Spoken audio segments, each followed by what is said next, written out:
saber contar una historia, saber manejar las claves para emocionar al lector y para conseguir que se la crea. Esa magia es fundamental. Pero para saber contar una historia, más allá de preocuparse por los temas fundamentales de la ortografía, de la sintaxis, que es fundamental en una construcción narrativa, habría que preocuparse también de otras cuestiones. Porque cuando escribimos, sobre todo cuando se escribe por primera vez, se cometen algunos errores que son fáciles de detectar y que hay que tomar posición ante ellos. En primer lugar, el personaje principal se queda sin fuerza. Empezamos a escribir y en el segundo párrafo el personaje cae. Descubrimos que hay otro personaje que acaba de aparecer en el relato que tiene más fuerza para contar la historia. El escritor primerizo, ¿qué hace? Sigue escribiendo hasta el final. El escritor que tenga claro lo que está haciendo debe de plantearse cambiar el personaje, el narrador. A lo mejor la historia cambia, es mejor desde un punto de vista distinto. Si el personaje, en vez de subir, en vez de tener fuerza, cada vez ir más hacia adelante, empieza a decaer y aparece otro personaje que tiene nuestro interés, hay que reescribir la historia, coger ese personaje y que sea a partir de él del que se escribe lo que queremos escribir. Otro error, no presentar a los personajes, al personaje principal, sobre todo, desde los primeros párrafos. Ese es un error. ¿Por qué? Porque hay mucha gente que hace introducciones, hace descripciones previas, un primer párrafo de descripción antes de hablarnos del personaje principal. Ese es un error de bulto bastante potente. Os voy a daros algunos ejemplos, leeros algunos ejemplos de inicios de libros muy famosos, de novelas muy famosas, donde al personaje se le presenta prácticamente desde el primer renglón. Os leo. En un lugar de la Mancha, de cuyo nombre no quiero acordarme, ha mucho tiempo que vivía un hidalgo de los de lanza en astillero, adarga antigua, rocín flaco y galgo corredor. Así empieza el Quijote. Una mañana, tras un sueño intranquilo, Gregor Samsa se despertó convertido en un monstruoso insecto. Primer renglón de la metamorfosis. Muchos años después, frente al pelotón de fusilamiento, el coronel Aureliano Buendía había de recordar aquella tarde remota en que su padre le llevó a conocer el hierro. Llamadme Ismael. Hace unos años, no importa exactamente cuándo, teniendo poco o ningún dinero en mi bolsa y nada especial que me interesara en tierra, pensé navegar un poco y ver la parte acuática del mundo. El principio de Moby Dick. Claro, más claro, imposible. Otro error, derrochar ideas y argumentos.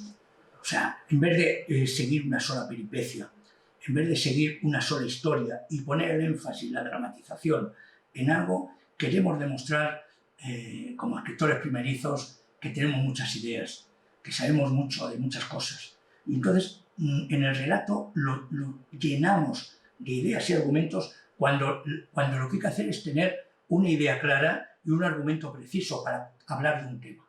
Este es un tercer error bastante importante. Utilizar estructuras inverosímiles, otro error.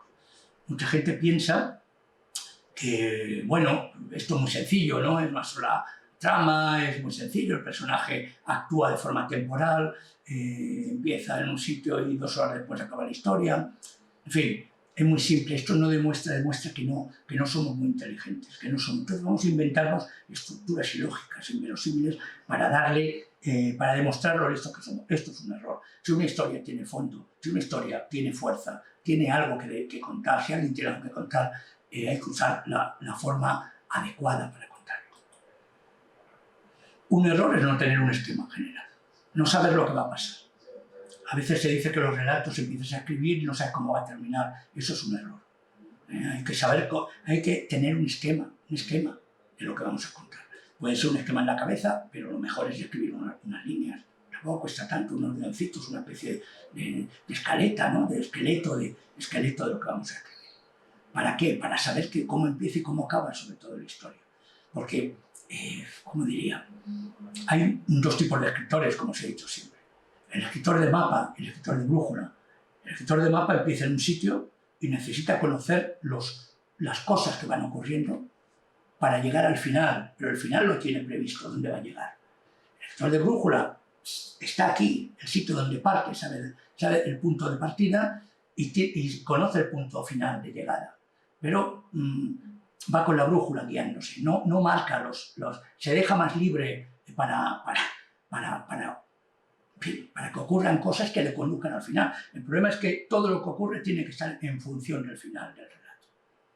El clímax final. No equilibrar los diálogos. Un error.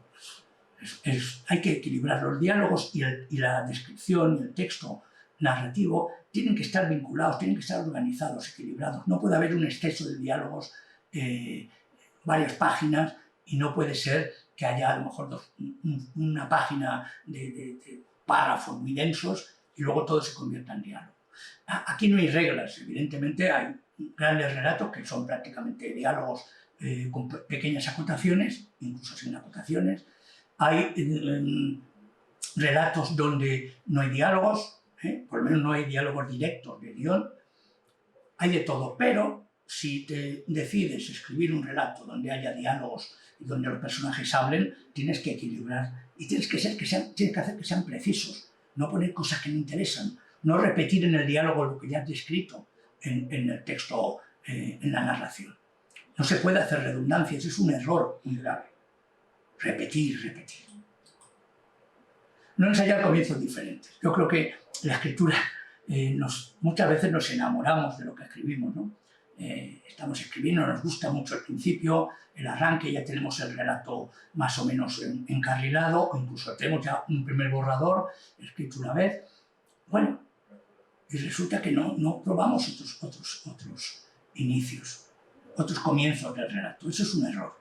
Es un error que no se ve, como todos esos errores que estoy marcando, que son errores de contenido, sobre todo, ¿no?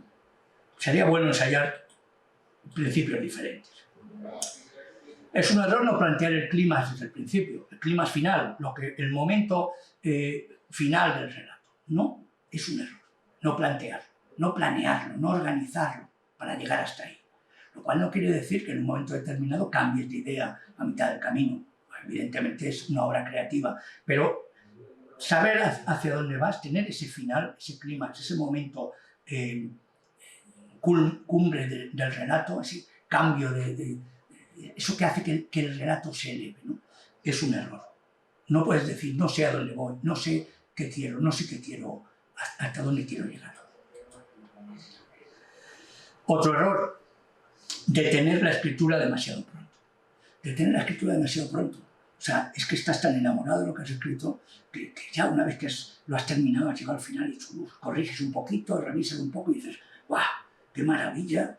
Ya está hecho. Ahora, sin pensar que a lo mejor el relato tiene vida, puede tener continuidad en tu narración. O no, pero sin probar, paras de escribir. Detienes la escritura y ya lo das todo por zanjado. Eso es un error.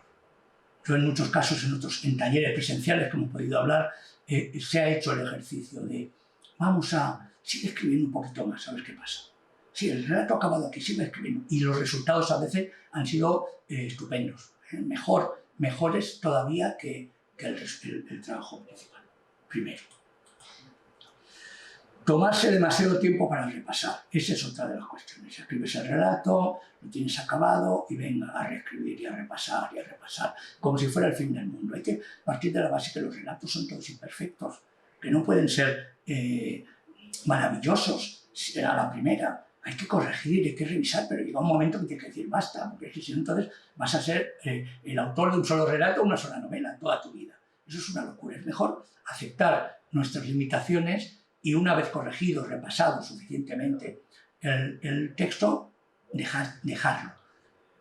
Tomarse demasiado tiempo hace que estés escribiendo 1000 veces el mismo relato y lo conviertas en otra cosa y a lo mejor pierda la chispa que tenía al principio.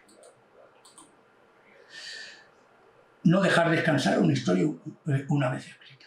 escribes la historia, la tienes ya trabajada, y en vez de guardarla y dejarla que repose, la sueltas enseguida la mandas a la revista, a un concurso, donde sea.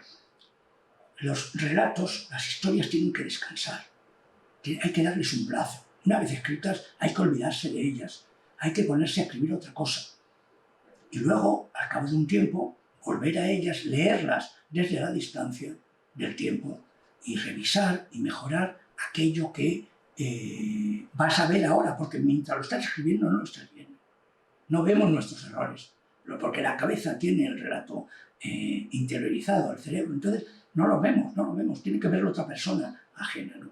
Está bien eso, dejarla descansar una vez escrita para luego retomarla, revisarla y ya lanzarla al mundo exterior. Bueno, y para terminar, un consejo o una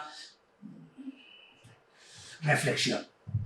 Sí, es cierto que construir un buen relato literario es un trabajo muy duro, porque nunca estás seguro de nada, nunca estás seguro de nada.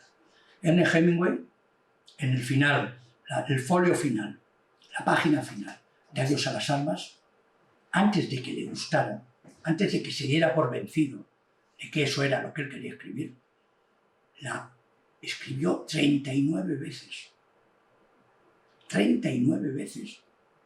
Incluso hay una edición del libro donde aparecen 47 veces, que todavía tenía más veces, pero él reconoció que la última página la corrigió 39 veces.